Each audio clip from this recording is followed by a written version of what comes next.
السلام عليكم، كي دايرين؟ نتمنىكم تكونوا كاملين بخير وعلى خير وفي احسن الاحوال. القصه ديال اليوم من اعقد القصص والقضايا اللي دازوا عند الشرطه القضائيه ديال مدينه فاس. قضيه اللي فعليا كانت معقده ديال بصح. جوج ديال البنات خواتات توأم غادي يتلقاو بانهم مقتولين بابشع طريقه، او بالاحرى غادي نقولوا جزروهم ديال بصح. تكرفصوا عليهم، خسروا لهم الوجه ديالهم، شوهوهم. واش القضيه فيها انتقام ام القضيه فيها تصفيه حسابات؟ هادشي كله اللي غنتعرفوه عليه في احداث القصه ديال اليوم. تيقول لك بعض المرات الله ينجيك من المشتاق الى فاق. واش هاد المعلومه صحيحه او لا تيقولوا الله ينجيك من المشتاق الى ضاق؟ بغيتكم تصحوا علي في التعاليق باش نعرف شكون هي اللي صحيحه فيهم، واش المشتاق الى فاق ولا المشتاق الى ضاق، حيت انا بقيت حيره فيهم. مهم بدون الإطالة عليكم نبداو على بركة الله في سرد تفاصيل وأطوار قضية اليوم. القصة ديال اليوم غيدونا الأحداث ديالها لسنة 2013 وبالضبط في مدينة فاس، واحد الحي شعبي. كانت كتعيش واحد الأسرة اللي كتكون من 3 ديال الأفراد، الأب والأم والابن الوحيد اللي سميتو عبد المنعم. عبد المنعم كان واحد الولد اللي مؤدب ومخلق، كيقرا مزيان، داخل سوق راسو ونعمة التربية. ولكن غتشاء الاقدار ديالو ان الام ديالو غتوفى، من بعد واحد المده غادي يموت الاب ديالو وهو في العمر ديالو يلاه 17 سنه. غادي يلقى راسو وحيد، لا حنين لا رحيم، من غير سيدي ربي. ولكن الوالدين ديالو غادي يخليو له الدار اللي غادي يبقى ساكن فيها، يعني ورثها على الاب ديالو. غادي يبقى ساكن تما وما غاديش يكمل الدراسه، لانه خصو يخرج يقلب على خدمه باش يهز راسو ويصرف على نفسه. فعلا غادي يبدا كيدور من هنا من هنا، حتى لواحد النهار غيتلاقى مع جزار د الحومه. ديك الجزار اللي كان كيعرف الاب ديالو كيعرفهم شخصيا، كيقول لكم الحومه صغيره، الحي شعبي وشي كيعرف شي. وهنا فين ديك الجزار غادي يقترح على عبد المنعم علاش اللي ما يجيش يخدم عنده ويتعلم من عنده الحرفه، وياكل ويشرب معاه، وفي الليل يمشي لدارو ينعس. فعلا عبد المنعم غادي يوافق وغادي يبدا خدام مع ديك الجزار، غادي يشرب الحرفه كي كنقولوا، وغيتعلم جميع اصول تاع جزارت. وحتى في العشيه قبل ما يمشي بحالو الجزار، يعني اللي عنده داك المحل، كيبدا يدير الشوا. الناس اللي كيجيو ياخذوا الساندويتشات عبد المنعم اللي كان كيشوي لهم، كل واحد كيدور معاه باللي كتب الله، اللي كيعطي 5 دراهم، اللي كيعطي 2 دراهم. وهو كان واحد الولد اللي ذكي، ما كان عنده لا بليه لا والو، بالعكس كان الدرهم كيدير له 1000 حساب، وكيجمع درهم على خوه. عارف الظروف قاسيه وعارف ما عندوش اللي يهزو، كان كيحاول انه يجمع شويه بشويه باش يدير شي بيعه وشريه. فعلا غادي يدوز سنين وهو خدام مع ديك القصار، حتى فين غيدير 25 سنه. ديك المده كلها اللي كان خدام كان كيجمع الفلوس، حتى لواحد النهار فين غادي يجي عند مول المحل اللي كان خدام عنده، وغادي يقول له شوف السي الحاج، صراحه درتي فيا الخير وعلمتيني الحرفه اللي حتى شي واحد اللي ما غادي يقدر يتعلمها بسهوله.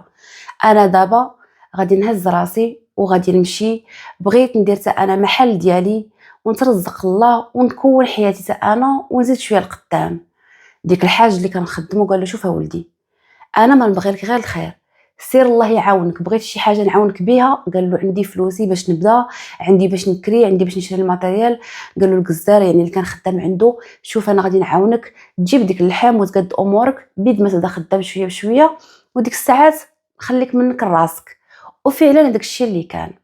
عبد المنعم حل واحد المحل ديال الجزارت اللي كان صغير، جاب اللحم، جاب داكشي اللي كيتحط عند الكسار، ولا خدام على راسو. كانت الخدمه عنده نقيه، الناس كيشريو اللحم كيشكروه، يعني واحد الانسان اللي كان معقول. شويه بشويه ولا كيكبر المشروع ديالو، من محل صغير غادي يفتح واحد المحل كبير اللي كان كيدير فيه الشوا، كيدير فيه القطبان، كيدير فيه الماكله، يعني ولا من بعد تيسرات الامور غادي يشري واحد 2 كواره اللي فيهم البهايم والبكر. يعني السيد ولا خدام على راسو ودار بزاف ديال الفلوس في مده ديك السنين. وفي هذه الاثناء منعم ما كانش كيشوف في البنات او لا كيفكر في شي حاجه اللي هي غتلهيه على خدمته، ولكن من بعد ما وصل 30 سنه ولا كيفكر في المعقول. وكي قلت لكم كان ونعم الاخلاق، ما كان لا بلي بقارو لا بشراب لا حتى بشي حاجه. هنا فين غيقرر كي قلت لكم انه يتزوج، وغطيح عينيه على واحد البنت اللي كانت ديما كتجي تشري من عنده اللحم، واللي كان كيشوفها واحد البنت اللي كتبان مؤدبه حشوميه، يعني كتمشي حانيه الراس وتجي حانيه الراس. غادي يسول عليها وغيعرف بانها كتسكن في ديك الحي الفلاني، وهنا فين غادي يمشي باش غادي يطلب يديها من عائلتها. فعلا غادي يرحبوا به وغادي يتزوج هو وياها، وغادي يعيشوا في ثبات ونبات. وعبد المنعم هنا فراه دار الخير والخمير، ولاو عنده الفلوس بزاف. من ديك الحي اللي كان ساكن فيه غادي يشري واحد الدار، من بعد غادي يبيع ديك الدار وغادي يرحل لواحد الحي راقي وغادي يسكن في واحد الفيلا. مراتو كان مهلي فيها، ما مخصصها من حتى شي حاجه، دار لها المساعده اللي كتعاونها، عساس ديال الفيلا، وامورهم كانت ماشيه مزيان. غادي يرزقهم ربي بجوج بنيات دقه وحده، كانوا تويميات كيحمقوا بالزين، منى ومنيا. هادو هما البنات اللي زادوا فرحوه وزادوا خلاوه يعيش السعاده. ولكن كي كنقولوا دوام الحال من المحال. بعض المرات الانسان ملي تيكون فقير تيبقى يتقاتل على الدرهم باش يجمعها ويدير شويه بشويه ويعيش مرتاح، ولكن ملي كيكثروا عليه الفلوس كيولي غادي في شي اتجاهات اللي ما صالحينش. وطبعا ما كنعممش على كل شيء، كنقول غير الناس اللي كيزيغو ملي كيشدوا الفلوس، كيتعاطى للشراب، اللي كيتعاطى للمخدرات. سي عبد المنعم حتى كبر ودار بنياتو عاد ما زاد فيه بالو، وغادي يتبلى بالشراب وغيتبلى بالكارو وبالشيشه وكاع الموبقات، وغادي يولي كيدخل لدارو رجل اليمين ورجل اليسار. مراتو عيات ما تهضر معاه وعيات ما تنصحو، وكتقول له هادشي اللي كدير الراجل راه ماشي هو هذاك. حنا عندنا بنياتنا خصنا نكبروهم ونربيوهم احسن تربيه. تيخسر عليها جوج كلمات: مالكي واكله شاربه عايشه بخير، عندك الخدامه، عندك العساس، عايشه في فيلا، شكون بحالك؟ اي وحده كتمنى تعيش هاد الحياه اللي انت اللي عايشاها وما حامداش الله. مراتو مسكينه كتحني الراس وكتسكت، كتقول له عندك الصحه عبد المنعم، عندك الصح، وكتصبر. علاش؟ باش تربي بنياتها، وفي نفس الوقت ما غاديش تجي وغادي تطلق وتمشي لدار والديها. هادشي اللي خلاها صبرات معاه سنين وسنين. منى ومنيا غادي يكبروا وغادي يتوجهوا يقراو في لافاك، غادي يدخلوا يقراو الحقوق. باهم كان مهلي فيهم ومفششهم، ولكن الدور كأب المراقبه ديالو لبناتو ما كانتش. كان كيتهلا فيهم، كيعطيهم فلوس، كيشوفوه بعض المرات في الوقيته د الغدا، ولكن النهار كامل ما كيشوفوهش. هاد البنات كبروا وعرفوا باللي باهم دائما كيقصر، وكل نهار كيجي سكران وكيدخل للدار حتى الجوج ديال الصباح، يعني عارفين له التوقيت وعارفين عمره ما غيتبدل. عبد المنعم غادي يبقاو فيه بناتو، غادي يشوفهم بانهم كيتمحنوا يعني في الطاكسيات وفي الطوبيسات باش يوصلوا لافاك. الشيء اللي غادي يخليه انهم يشري لهم واحد السياره اللي هي صغيره من نوع ديال كيا بيكانتو، غادي ياخذها لهم باش على الاقل يمشيو ويجيو بها ويكونوا مرتاحين. هنا البنات شنو غيديروا؟ البنات غادي يوليو كيديروا مدار باهم، هو كيدخل مع الجوج هما كيدخلوا مع الوحده. كانوا في الاول كيقراو ومجتهدين كيمشيو ويجيو للدار نيشان، ولكن من بعد الاحوال ديالهم غادي تتبدل، ولاو كيجيو مع 12، ولاو كيجيو مع الوحده، ولاو كيجيو مع الجوج، وامهم عيات ما تهضر معاهم. وكي كنقولوا الام مسكينه الحنينه ما غاديش تقدر تشكم بهم لباهم، لان القضيه يقدر يقتلهم فيها. فين تيكونوا هاد البنات هادو مع الجوج ديال الصباح؟ شنو اللي كيعطلهم؟ الام بقات صابره وساكته وكتقول مع راسها: يا ربي شنو درت في حياتي؟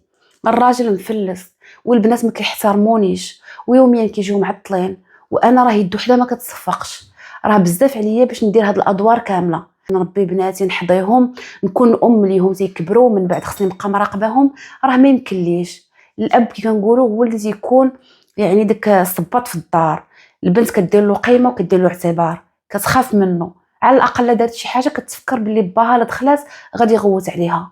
ولكن هاد البنات هادو لقاو الحريه، لان الاب اللي غادي يراقبهم ما كاينش. واحد النهار الحزن او سوء الحظ، عبد المنعم غادي يجي للدار بكري، وهاد المره هادي ما غاديش يجي سكران، غادي يدخل للدار مع ديك 11 ديال الليل. غادي يقول لمراتو: شنو كديروا واش نعسوا؟ غتقول له: لا راني مازال كنت كنقاد شي مسائل وغنمشي نعس. فين هي منى ومنيا؟ بقات كتشوف فيه ولكن ما عندها ما تخبي، تقدر تكذب عليه وتقول له راهم ناعسين، يقدر يطلع عليهم ويعرفها كذبات عليه. لا تقول له: الحاج راهم باقيين ما جاو. كيفاش؟ فين مشاو؟ 12 الليل هذه البنات فين باقيين؟ وهاد الوقيته هذه فراه كان البرد، يعني اللي تعطل راه كيدخل الدار مع 8، يعني قبل ما تودى العشاء، وكنعرفوا ما كيبقى حتى شي واحد كيدور في الزنقه. ولكن هاد البنات هادو مازال ما جاوش للدار حتى 12 ديال الليل. هنا عبد المنعم يقول لمراتو فين هما هاد البنات؟ غتقول اش غنقول لك، راه ما عارفاش، ولكن يقدروا يكونوا مع صاحبتهم. شكون صاحبتهم؟ صاحبتهم هند. عارفه هاد صاحبتهم فين كتسكن؟ غتقول له ياه عارفه. هنا غادي يهز راسو هو ومراتو. طبعا هادشي راه من بعد ما عيطوا لبناتهم في التليفون، ولكن مع الاسف التليفونات ديالهم طافيين. غادي يمشي عبد المنعم هو والزوجه ديالو وغتوجهوا للفيلا فين كتسكن هند. غادي يطقوا في الباب، غادي يفتح لهم العساس، غادي يسولوه واش هند كتسكن هنا. غادي يقول لهم ايه. واش كاينه؟ ايه كاينه. كلم لي عافاك واش بنتي معاها، كلم لي معاك منى ومنيا. لا سيدي ما كاينينش. واش عرفتيهم؟ ايه راه كيجيو عند لاله هند بعض المرات، ولكن دابا راه ما جاوش، هاد يومين ما بانوا هنا. واخا كتلاحظ شي حاجه غريبه، كتشوف شي حاجه. قال له سيدي كنشوفهم كيجيو موراها بالطوموبيل، كيهزوها، كيتعاطلوا، كيجيبوها مع ديك الوحده ديال الصباح وكيمشيو بحالهم. يعني ما كيكونوش معاها في الدار. لا سيدي حتى دخلوا معاها للدار كيخرجوا دغيا دغيا. هنا الاب زاد معاه الزايد، بدا كيفكر هاد البنات هادو فين كيمشيو في الليل. السيد ولا ما فاهم والو. بناتو اللي عند بالو راه كيقراو، كيجيو للدار يجلسوا مع مامتهم، كيتعشاو كينعسوا بحالهم، ولاو كيجيو حتى لوحده جوج د الليل. هادشي اللي خلى الحاج يتخلع ويتصدم في نفس الوقت. غادي يدق على هند في الباب وغتفتح ليه. غيلقى حالتها حاله، لان البنت كانت مريضه، كانت فيها لا غريب وكانت ما كتقدر لا تهضر ولا تتحرك. بصعوبه باش حلت ليه الباب وغادي يسولها على بناتو. واش ما شتيش منى ومنيا؟ غتقول له لا عمي هاد يومين ما شفتهم، انا راني مريضه وما كنخرجش كاع من الدار. واخا واش عارفاهم فين مشاو، واش كيكونوا معاك؟ قالت له ياه راه كيجيو عندي للدار، كيجلسوا معايا شويه. يعني ماشي الهضره اللي قال العساس لعبد المنعم. قالت له كيجلسوا معايا شويه، كنبقاو قصارين في الدار، كنخرجوا ناخذ شي قهوه، كيوصلوني بحالي وكيمشيو بحالهم لدارهم. هادشي اللي كاين عمي. عبد المنعم بانت له بان البنت يعني نقيقيه، بنت عائله، تا هما ساكنين في فيلا، ناس اللي محترمين. يعني هاد البنات هادو غيكونوا بصح كانوا كيجيو عند صاحبتهم، كيقصروا معاها شويه ويرجعوا للدار. ولكن اللي غريب في الامر ان البنات باقيين ما رجعوش للدار، والمصيبه الكبيره ان التليفونات ديالهم طافيين. هنا غادي يرجع عند مراتو السياره وغادي يقول لها واش وليتي عيطتي لهم؟ كتقول له بلي التليفون ما حبستوش ولكن راه باقي طافي. غادي يقول لها يلاه نرجعوا للفيلا نتسناو شويه لربما يبانوا. فعلا عبد المنعم ومراتو غادي يرجعوا للفيلا ديالو وغادي يبداو كيتسناو منى ومنيا باش يدخلوا. ولكن هاد الجوج هادو ما رجعوش للدار. دارت 3، دارت 4 ديال الصباح، 5، 6، 7، البنات ما بيتينش في الدار واثرهم ما كاينش والتليفون ديالهم طافي. هنا عبد المنعم قال لمراتو شوفي راه قلبي ما مهنينيش، وخا هاد البنات كيتعطلوا كما قلتي، ولكن ما غاديش يوصل بهم انهم يدخلوا حتى 8 الصباح 7. هادو راه يمكن وقع عليهم شي حاجه، يلا يمشيو عند البوليس نديروا بلاغ. هنا مراتو مسكينه لبسات جلابتها بالزربه، ما عرفت راسها باش تبلات. راجلها مسكين حتى هو مخلوع على بناته اللي عاد تفكرهم لان ما كانش كيراقبهم، عارفهم لا كيدخلوا ولا كيخرجوا. غادي يمشيو عند البوليس ويقدموا بلاغ. السلام عليكم. عليكم السلام. ياك لاباس سيدي؟ بناتي بجوج مالهم؟ خرجوا البارح يعني مع ديك 4 د العشيه وما رجعوش. حنا سيدي ما نقدروا نديروا لك دابا حتى شي حاجه، تتكمل 24 ساعه عاد يمكن لك تقدم بلاغ. قال له مهم انا بغيت نعرف بناتي فينا هما، وبناتي ما يمكنش يتوصلوا لهاد الوقيته ويطفيو التليفونات الا الا كانت واقع لهم شي حاجه. هنا الكوميسير غادي يقول لهم عطيوني نسخه البطاقه الهويه ديالهم، سمياتهم والنوع ديال السياره ديالهم. فعلا هادشي اللي غادي يدير عبد المنعم. غادي يعطيهم فوتوكوبي ديال لي كارت، غادي يعطيهم النوع ديال السياره د بناتو والمواصفات ديالهم والاماكن اللي كانوا تيكونوا فيها. البوليس قالوا لهم صافي خليو هذه المذكره هنا، حنا ان شاء الله الا ما بانت شي حاجه غدا غادي نديروا الاجراءات اللازمه. عبد المنعم ومراته مشاو وكلهم امل ان البوليس يلقاو بناتهم.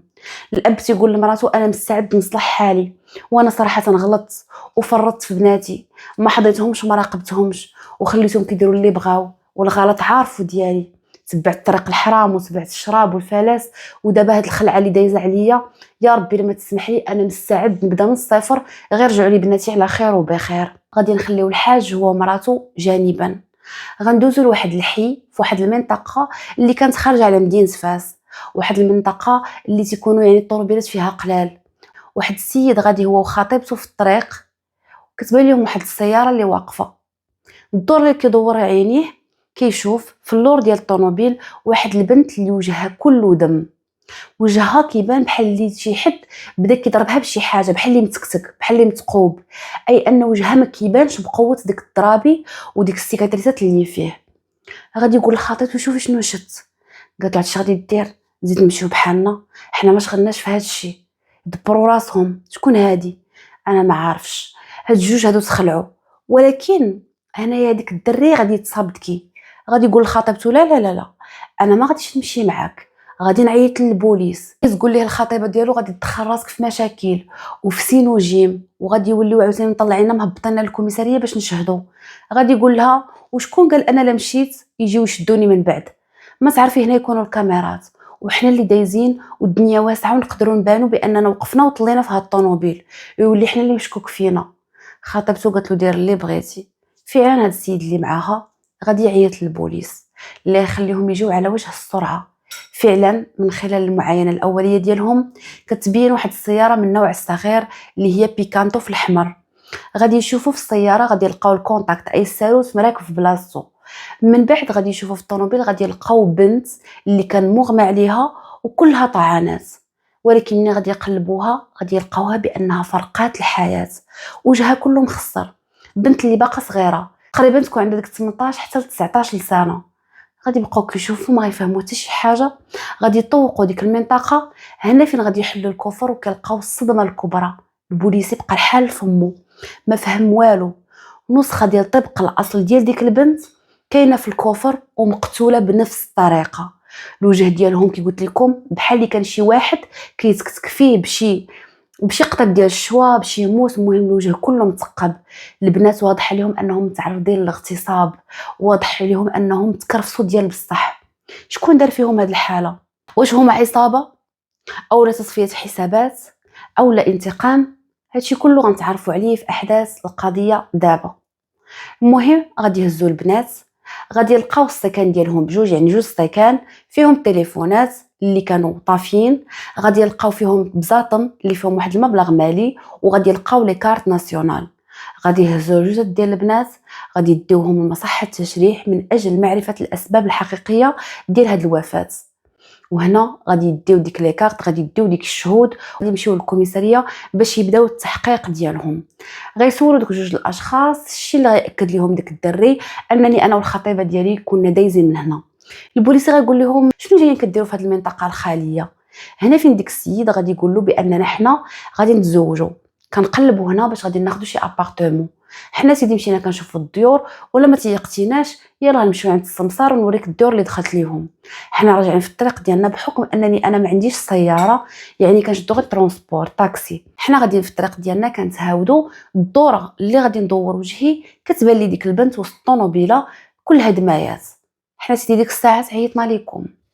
البوليس خداو الاقوال ديك جوج الاشخاص، فعلا الهضره اللي قالوا كانت صحيحه، يعني ما عندهمش علاقه بهذه الجريمه هذه. وتاكدوا طبعا البوليس من هذا الشيء من بعد ما بحثوا ومشاو لديك الدور اللي قالوا لهم، سولوا السماسريه وفعلا ما عندهمش علاقه بهذه الجريمه.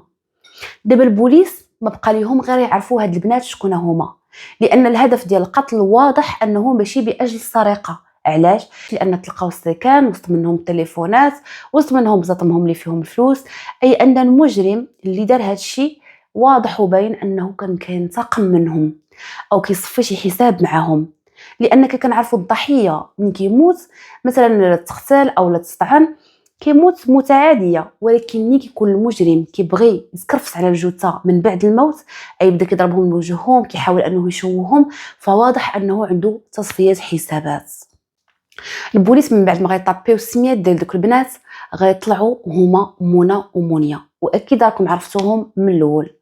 هنايا غادي يلقاو بان الاب والام دايرين بلاغ ديال مذكرات اختفاء يلاه البارح، يعني البوليس لقاوهم لا غدي. ديك الساعات غيتصلوا بعبد المنعم وغادي يقولوا له اجي دابا للكوميساريه راه عندنا اخبار جديده على بناتك.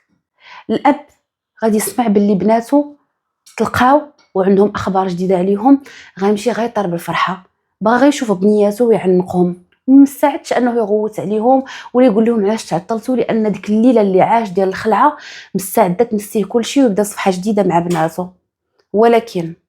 ولكن مع الاسف كي غادي يوصل للكوميساريه البوليسي غادي يقول لهم صبروا راسكم، لا انت لا الزوجه ديالك، لان البنات ديالك تلقيناهم مقتولين، لقيناهم مقتولين بواحد الطريقه اللي هي بشعه. بغيناكم تمشيو معنا لمستودع الاموات، تشوفوا الجثث ديال الضحايا وتاكدوا واش هما بناتكم.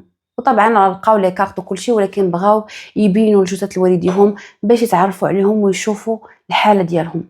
فعلا الاب هو والام كي غادي يمشيو لمستودع الاموات غيفتحوا لهم ديك الثلاجات، غادي يلقاو بناتهم بديك الطريقه وبديك الموت اللي ماتوا وبديك التكرفيصه اللي تكرفصوا. الام والاب ما قدوش يوقفوا، طاحوا الارض بجوج، لان هذا المنظر راه كان فعليا صادم. البوليس غيبداو كيصبروا الام، تيقولوا صبري راسك، هادشي ديال سيدي ربي كتب عليهم هذا المكتب، دابا بغيناكم تعطيونا الشهاده ديالكم. قول لنا الحاج، ياك انت الحاج عبد المنعم؟ ايه سيدي. شنو كدير في حياتك؟ اسيدي انا راني انسان بحال كاع الناس، عندي البلاد ديالي دايزه كزارت، انسان اللي معقول خدام، ربيت بنيتي احسن تربيه، ولكن ما عرفتش لهم يوصلوا لهاد الحاله. هنا غادي يسولوه مباشره، واش بناتك عمرهم جاو تشكاو لك ان شي واحد كيهددهم ولا كيتحلف فيهم؟ لا سيدي. واش بناتك كانوا كيعيشوا ظروف نفسيه عاديه؟ نعم سيدي، بناتي كانوا عايشين مزيان مرتاحين، موفر لهم الاحتياجات ديالهم، عندهم السياره ديالهم، كيمشيو يقراو ويجيو. انا هادشي ديال التعطال هو اللي ما كنتش عارف. سولوا نفس الاسئله للام، اتاكد لهم نفس الشيء. بناتنا كانوا كيدخلوا للدار عادي، ما بين عليهم توتر، ما بين عليهم انهم عايشين شي ضغط نفسي او شي واحد كيهددهم، بالعكس الامور ديالهم كانت هي هذيك. ايوا، قولي لنا الحاج، انت عندك عداوه مع شي واحد؟ والله يا سيدي انا كي قلت لكم داخل سوق راسي، عندي محلاتي، ما عنديش مشكل مع حتى شي واحد. متاكد من هاد الهضره؟ ايه متاكد. يعني الحاج وبناتو ما عندهم عداوه مع حتى شي واحد، ولكن اللي دار فيهم هاد الحاله هادي اكيد كان الهدف ديالو هو الانتقام. واش هاد البنات نصبوا على شي واحد؟ ما محتاجينش، لان لاباس عليهم. واش هاد البنات كانوا كيخدعوا شي واحد؟ هادشي هذا غادي نتعرفوا عليه من بعد. دابا غادي ندوزو للتقرير ديال الطبيب الشرعي. من بعد ما عطاو للعائله الجثث ديال بناتهم، غادي يدفنوهم، غادي يدوزو داك العزو، وهنا فين غادي يخرج التقرير ديال الطبيب الشرعي واللي كان فعليا صادم بالنسبه للوالدين. غادي تلقى بان البنات طبعا كي قلت لكم تعرضوا للاغتصاب، لشي واحد اللي تكرفس عليهم بجوجات واغتصبهم بواحد الطريقه اللي هي وحشيه. غادي يلقاو عينه من السائل المنوي. كذلك غادي يلقاو باللي البنات كانوا في حاله سكر، ومن غير هذا الشيء كانوا في حاله تخدير، اي ان شي واحد دار لهم منوم او مخدر وسط الشراب. هنا البوليس عرفوا باللي شي واحد كان مستهدفهم باش يدير فيهم هذه الحاله، يعني داهم معاه، شربهم، دوخهم، من بعد تكرفس عليهم وعاد باش صفاها ليهم. وطبعا من بعد ما صفاها ليهم بدا كيتخسر ليهم في الوجه ديالهم وكيطعنهم بديك الطعنات وشوه بهم. اكيد هذا شي واحد باغي ينتقم منهم بكل بشاعه. البوليس هنا ما لقاو لا ادله لا بصمات لا والو، ولكن عرفوا باللي هاد البنات هادو كانوا خارجين للطريق، كانوا كيتعاطاو المخدرات، كيتعاطاو الشراب. هنا شنو غادي يديروا البوليس؟ غادي يرجعوا عند صاحبتهم هند. علاش؟ لان هند هي الصديقه الوحيده ديالهم واللي كانت كتخرج وكتدخل معاهم. اكيد ملي تنقولوا الصحابات فراه كيكون السر ديال هادي عند هادي وهادي عند هادي، يعني كيخرجوا مجموعين، كيتلاقاو مع بعضياتهم مجموعين، اكيد كيكون معاهم شي واحد اللي غتكون عارفاه هند. هنا غادي يمشيو للفيلا ديال هند، غادي يدقوا في الباب، غيفتح ليهم الاب ديالها، غادي يسولوه على منى ومنيا، واش عارف بلي ديك البنات تلقاو مقتولين؟ اسيدي البنات كنعرفهم، ولكن باش نعرفهم مقتولين انا ما عندي خبر. هنا غادي يقولوا له زيد معنا للكوميساريه، بغيناك انت وبنتك، لان البنت ديالك هي اللي تقدر تفيدنا بشي حاجه، تقدر تكون هي الشاهده اللي غتحل لنا مجرى القضيه. الاب بقى كيشوف بنته ما فهم حتى شي حاجه. البنت غادي يدخلوها ويجلسوها حدا باها وغادي يبداو كيسولوا فيها. الاب غادي يحاول يدافع ويقول لهم لا بنتي ما عندها علاقه، ولكن ما منحقوش لان البنت كانت كبيره، يعني بالغه السن القانوني، فبامكانهم يسولوها كاع الاسئله وتجاوبهم. هنا غادي يقولوا لها قولي لنا العلاقه ديالك مع منى ومنيا. غتقول لهم باللي منى ومنيا صحاباتي، كنقراو مجموعين، من بعد كونا واحد الصداقه، ولاو كيوصلوني بالسياره ديالهم للدار، كنخرجوا بثلاثه، كنمشيو كنتقهواو، كيرجعوني للدار وكيرجعوا لدارهم. متاكده هذه هي الهضره اللي كاينه؟ البنت كان باين عليها الخوف والارتباك، ولكن ما كانتش قادره تهضر حدا باها. البوليسي غيفهم هذا الشيء هذا، وغادي يطلب من الاب انه يخرج باش يستنطقوا كل واحد على حده. هنا غادي يقولوا لهند غير قولي لنا الا كنتي عارفه شي حاجه، قضيه راه فيها جريمه قتل وتقدري تمشي في الرجلين. هند تخلعات قالت لهم سيدي انا غنقول لكم الحقيقه، حنا كنا كنخرجوا كنمشيو كنشربوا وكنقصروا، ولكن كنا كنخسروا فلوسنا على راسنا. كنا كنمشيو كنطلبوا بيرات، كنشريو الكارو، كنشيشو، كل وحده كتخلص على راسها. هادشي اللي كاين. كنا كنمشيو كنقصروا، كل واحد كيرجع لدارو في التالي. انا كنت كندخل للدار مع ديك 12 الوحده، وهما كانوا كيمشيو حتى هما يعني الدار ديالهم مع ديك الوحده الجوج. والديكم ما عندهم خبار ما ساقين خبار. لا سيدي، الاب ديالي كان كيتعطل في الزنقه، وكنت كندخل ما كانش كيساق لي الخبار. وشحال من مره كنت كنخرج وما كيعرفنيش لا خرجت ولا دخلت. نفس الشيء اللي كان كيوقع حتى لمنى ومنيا. هنا البوليس غادي يسولوها واش هاد البنات هادو كانت عندهم علاقه مع شي واحد. قالت لهم سيدي قلت لكم كنا كنخرجوا مجموعين، كنخسروا فلوسنا على راسنا، ما كنا كنعرفوا حتى شي واحد او عندنا علاقه جديه مع شي حد. ولكن مؤخرا التصرفات ديال منى ومنيا ما بقاوش عاجبيني. ولا كيجلس معاهم واحد الراجل وكيبداو كيشربوا على حسابه وكيبداو كيضحكوا جماعين، وانا هادشي ما كانش كيعجبني. كنت دائما كنبعد وما كنبغيش نجلس معاه. هاد الراجل كي داير شحال كنت قريبان في العمر ديالو؟ تكون سيدي عنده ديك 45 حتى ل 50 سنه. يعني راجل كيبان شخصيه، كيبان بالعقل ديالو، وبين انه راجل بعقله يعني كبير. واخا كان مصاحب مع منى، كان مصاحب مع منيا، انا سيدي ما عارفاش، ولكن ديك الجوجات كانوا كيشربوا معاه، تيجلسوا معاه، كان كيعرضهم وكيخلص عليهم، وكانوا كيبقاو يجمعوا ويهضروا. وشحال من مره كنت كندور فيهم تنقول لهم البنات هادشي اللي كديروا راه ما عجبنيش، ديك الراجل راه كبير عليكم، وانتوما شنو كديروا معاه؟ حنا قادرين نجلسوا غير بيناتنا بلا ما يجلس معنا شي واحد. ولكن هما كان الغرض ديالهم انه يخلص عليهم، يفوجوا معاه، وكان كيحط لهم القراعي وكيحط لهم داكشي اللي غالي اكثر من اللي غادي يطلبوا هما. حتى لديك النهار بالضبط اللي غادي يخرجوا ديك جوج بنات ما كانتش معاهم هند، لان هند كي قلت لكم يومين ما تلاقاتهمش لانها كانت مريضه. هنايا البوليس غادي يرجعوا لديك الملهى الليلي، الديسكوتيك. غادي يمشيو غادي يسولوا الفيدورا، غادي يوريهم التصاور ديال البنات يعني منى ومنيا، غيشوفهم غادي يعرفهم، غادي يقول لهم بانهم كيجيو دائما كيشربوا هنا كيقصروا هنا وكيخرجوا بحالهم. واخا مؤخرا ما شفتيهمش خارجين مع شي واحد اسيدي، بصح هذه تقريبا المده ديال اسبوع شفتهم كانوا خارجين مع واحد الراجل اللي كيبان شخصيه لابس واحد الكومبلي، يعني واحد السيد اللي بعقله. واش عارفه هذا السيد كي داير، واش فايت له كيجي لهذا المحل؟ لا سيدي ما كيجيش، ما كنعرفوش، عاد ولا كيجي مؤخرا لهذا الملهى الليلي. البوليس غادي يطلبوا من الجيرون ديال الديسكوتيك انه يفتح لهم الكاميرات يراقبوا ديك الليله بالضبط اللي وقعت فيها الاختفاء ديال البنات، وفعلا غادي يرجعوا لديك النهار بالضبط. غادي يبان لهم منى ومنيا دخلوا للديسكوتيك، غادي يبان لهم بانهم كانوا جالسين كيشربوا قصارين، حتى غادي يدخل واحد السيد اللي كان كي قلت لكم شخصيه، غادي يجلس معاهم، غادي يطلب لهم القرعه، غادي يبداو كيشربوا مجموعين. من بعد تقريبا ديك الجوج ديال الصباح غادي يبانوا انهم خارجين بثلاثه، وهذاك السيد غادي يركب معاهم في الطوموبيله ديالهم. من تما البنات ما بقاوش بان لهم الاثار. البوليس غادي ياخذوا صوره لديك الراجل، يعني من بعد ما قربوه وزوموا الوجه ديالو غادي ياخذوا له الصوره، غادي يديوها معاهم. وهنا فين غيتصلوا بالاب ديال البنات الضحايا، غيعيطوا لعبد المنعم اللي غادي يجي عندهم الكوميساريه. غادي يقولوا دابا جلس ثبت راسك، كي بقيتي مع نفسيتك اسيدي انا ما مرتاحش ونفسيتي مدمره، انا ما غادي نرتاح حتى تقبطوا على هذا اللي تكرفس على بناتي او هادو اللي داروا فيهم هاد الحاله. هنا البوليس غادي يقولوا شوف السي عبد المنعم، غادي نوريك واحد التصويره وبغيناك تركز مزيان وتشوفها وقول لنا واش كتعرف هذا السيد اللي في التصويره. البوليس غادي يحطوا له التصويره ديال ديك الشخص اللي كان مع بناته، وطبعا كان غير بوحدو في ديك التصويره.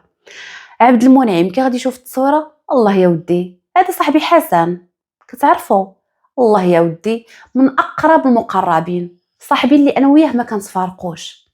البوليس ما فهم والو، كيفاش صاحبو كان مع بناته؟ واش صاحبك كيعرف عائلتك كيعرف بناتك؟ لا سيدي ما كيعرفهمش. متاكد من هاد الهضره هادي؟ ما كيعرفهمش، عمري دخلتو داري، ما كيعرفش مراتي، ما كيعرفش بناتي، بالعكس علاقتي به صداقه عزيز عليا وما نكذبوش على الله. شحال من مره عرضني عنده ومشيت لعنده، ولكن انا داك العرايض نجيبو عندي للدار ما كيعجبنيش، ما كيعجبنيش ندخل البراني لداري، انا ديك الكاركتير ديالي هكا بلدي في عقلي، ما نبغيش مراتي وبناتي ندخل عليهم شي راجل. ياك ايه سيدي. البوليس غادي يقولوا له شوف اش غنقولوا لك، راه هاد السيد اللي كتقول حسن صاحبك راه تلقى مع بناتك الليله اللي وقعت فيها الجريمه. كيفاش؟ وحسن منين كيعرف بناتي؟ هادشي اللي غنعرفو دابا. هنا غادي يقولوا للبوليس واش عندك نمرتو؟ غادي يقول لهم هي عندي، اعطيها لنا. ولكن غادي نطلبوا منك واحد الحاجه اللي هي مهمه. عندك تفكر تعيط لحسن اولا تسولو شنو كيدير مع بناتك، خاصك تصبر وتحط حجره على قلبك، لان لا مشيتي عيطتي له غادي تضيع لنا البحث كامل. هنا عبد المنعم يقول لهم الله يا ربي غادي نصبر، ما عندي ما غادي ندير، ولا كان هو اللي قاتل بناتي دعيته الله. البوليس غادي يتصلوا بحسن، طبعا من بعد ما عرفوا العنوان ديالو، عرفوه فين ساكن، هادشي كله خداوه من عند عبد المنعم. غيتصلوا به، غادي يقولوا حنا البوليس بغيناك تجي عندنا في اقرب وقت للكوميساريه.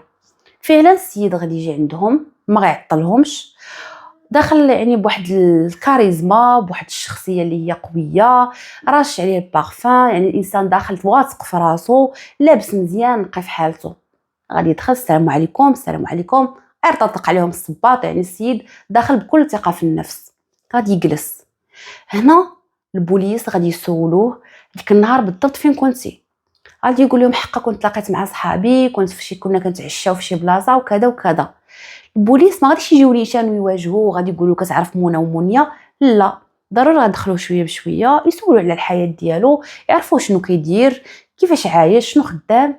هنا غادي يقول لهم بانني مزوج جوج ديال العيالات، المراه الاولى يلاه طلقتها عندي معاها وليد، والمراه الثانيه يلاه تزوجتها ومازال ما جابش ربي وليدات، يعني هذه يلاه واحد الشهرين باش تزوجنا.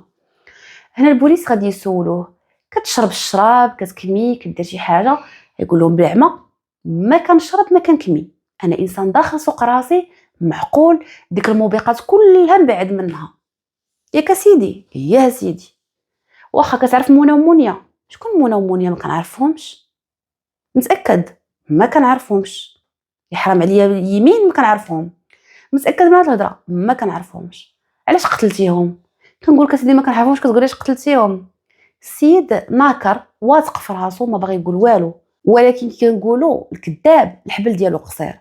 كون غير جا البوليس من الصراحه من الاول يقول لهم كنشرب كنمشي نقصر، يقدروا يتقبلوها، يقولوا راه بصح كان كيشرب وتلقى البنات الصدفه مثلا وخرجوا، يمكن ما عندوش علاقه بهذه الجريمه. ولكن هو ناكر تيقول ما كنشرب ما كنكمي ما كنمشي نقصر، يعني السيد كيبين راسو انه معقول والشي اللي غادي يورطو ديال بصح. البوليس غادي يقولوا له واخا الا جبدنا لك واحد الفيديو شتيه واش تعرف شكون اللي فيه؟ يقول لهم يا سيدي مرحبا. يجبدوا له الفيديو ديالو خارج من الديسكوتيك هو ومنى ومنيا. شكون هذا؟ سي حسن ما لقى ما يقول، بقى مصدوم. الدليل حداهم وهو اللي كان مع البنات، البنات تلقاو مقتولات، اذا هو القاتل، هو تينكر. لكن البوليس غادي ياخذوا عينه من لادين وغيطبقوه مع العينات اللي تلقاو في الضحايا. اكيد غادي يخرج مستطابق بنسبه 99%، اي ان حسن هو اللي تكرفس عليهم وهو اللي دار فيهم ديك الحاله. ولكن علاش؟ شنو اللي خلى حسن يحقد على بنات عبد المنعم؟ شنو اللي خلاه يتكرفس عليهم بديك الطريقه الشنيعه؟ علاش اغتصبهم وعلاش قتلهم؟ ومن غير هذا الشيء شوه لهم الوجه ديالهم. شنو هو الهدف من هذه الجريمه؟ هنا حسن من بعد ما بداو البوليس كيسولوه وكيضغطوا عليه بالاسئله غيعترف لهم بكل شيء. غادي يقول لهم انا اللي قتلتهم، انا اللي درت فيهم ديك الحاله باش نحرق القلب ديال باهم عليهم. وعلاش؟ انا سيدي نعاود لكم شنو اللي كاين. انا عبد المنعم صاحبي عزيز عليا، انا وياه كنخرجوا كناكلوا مجموعين، انا من النوع اللي قلبي كبير وانسان اللي مهور، كندخل صحابي لداري. عبد المنعم كنت كندخلو كنعرضو كياكل ويشرب معايا مع مراتي، يعني كنت حاسبو خويا. هو ما عمرو دخلني عنده، عمرو عرضني، عمرني شفت عائلته، عمرني شفت بناته، وعمرني شفت مراتو. وفعلا هذه هي الهضره اللي قال عبد المنعم للبوليس. ولكن البوليس قالوا له منين هو صاحبك وكتحسبو خوك وكتعرضو وعزيز عليك، علاش درتي في بناتو هاد الحاله؟ غادي يقول لهم واحد النهار مراتي جمعت الشاكوش ديالها وكانت ماشيه للحمام، ومن حسن او من سوء الحظ ديالها انها نسات التليفون ديالها في الدار. انا جالس حدا التليفون ما ديتهاش فيه في الاول، لان ما عنديش الغلط نقلب في تليفونها وما فيش هاد القضيه هادي، واخا انا عارف الكود ديالو. قال لهم شويه بديت كنسمع الميساجات ترن ترن ترن، ميساج مور ميساج، جاني الفضول، دخلت لديك التليفون فتحته، كنلقى الواتساب فيه بزاف ديال الرسائل، وكنلقى سميه ديال صاحبي عبد المنعم. ما فهمت والو، صاحبي شنو كيدير عند مراتي في التليفون؟ دخلت للواتساب كنقرا الميساجات، وهنا كنعرف بانه كيتغزل بمراتي وبانه هو وياها في علاقه وانها كتخوني معاه. ميساجات ديال الحب وميساجات ما فيهم ما يتسمع ولا يتشاف، من غير التصاور اللي كانوا كيتصيفطوهم لبعضياتهم. عرفت باللي مراتي كتخوني. بقات فيا الشمسه والحرقه. علاش انا صاحبي اللي عزيز عليا جبتو لداري وغدرني وسط الدار ديالي، غدرني مع مراتي. المراه ديالي دوزت معاه واحد المده وطلقتها وما قلت لها والو. قال لهم على وجه ولدي ما قلت لها حتى شي حاجه، ولكن كنت يوميا كنفكر كيفاش غادي ندير ننتقم من عبد المنعم، ولقيت راسي لا قتلته غير غادي نريحو. قلت علاش لي ما نمشيش للنقطه ديال الضعف ديالو اللي هي بناتو. ان عبد المنعم كانوا عنده جوج بنيتات وما زادش عليهم، هما ديك التويمات اللي ماتوا. قال لهم بديت كنقلب موراهم، عرفتهم انهم كيخرجوا كيقصروا يوميا، ولكن ديما ملي كنت كنتلاقاهم تعرفت عليهم ما عارفينيش انا صاحباهم. كنت كنجلسهم كنعشيهم في البلايص الغاليين، كنوكلهم احسن ما يكون، كنحط لهم اغلى قرعه في ديك الديسكو تيشربوا وياكلوا على حسابي. ديك صاحبتهم هند ما كانش عندها معايا، وشحال من مره كانت كتجلس مطرفه علينا وكتبعد، وكنت ديما باغي نلقى الفرصه باش ننتقم، ولكن ديما كانت كاينه حتى النهار اللي مرضات. وديك النهار هو اللي ما جاتش معاهم. كي غادي يشوفهم حسن بوحديتهم غادي يقول هذه هي الفرصه اللي كنت كنتسنى. غادي يحط لهم القرعه كيما بان في الكاميرات، غادي يشربوا غادي يقصروا، غيبانوا انهم خارجين مجموعين. ركب معاهم في الطوموبيله ديالهم بحكم ان قال لهم باللي طوموبيلته خاسره. غادي يركب معاهم، غادي يقول لهم باقي الحالي راه نكملوا القصاره في الدار ديالي وتشوفوا داري كي دايره. غادي يمشيو معاه، غادي يدخل الطوموبيله للكراج، وفي ديك الكراج يعني كاينه واحد الدخيله اللي كتدخل لدار نيشان. غادي يدخلوا غادي يجلسوا، غيشعل لهم التلفازه، غادي يبداو كيشربوا قصارين شويه. غادي يدخل الكوزينه يقول لهم نجيب لكم شي قريعه. غادي يمشي غادي يدق واحد الكينات اللي كانوا عنده ديال النعاس مخدر، يحطوا لهم وسط ديك القرعه. هما بداو كيشربوا. البنات وصلوا للطوب ديال التبواق والطوب ديال الدوخه، واش كاع حاسين براسهم. شويه غادي يطيحوا للارض، ما قادينش يحركوا يديهم، ما قادينش يحركوا رجليهم، يعني صافي ما بقاوش كاع مع الشراب مع المخدر ما بقاوش كيقدروا يتململوا. عبد المنعم شنو غادي يدير؟ غيتكرفس على منى وعلى منيا، طبعا غيغتصبهم. وماشي غير هكا، غادي يقتلهم. من بعد ما غادي يطعنهم غادي يشدهم وغادي يبدا كيتكتكلهم في الوجه ديالهم باش غادي ينتقم منهم. هادشي كان كيديرو وكيشوف بين عينيه مراتو، وان راه صاحبو غدروا مع مراتو. شنو غادي يدير؟ غادي يبغي يهز البنات بجوج يديرهم في الكوفر، ولكن كنعرفوا الطوموبيله ديال بيكانتو فرها صغيره. غادي يحشي مونيا في الكوفر، ومنى غادي يديرها اللور غينعسها.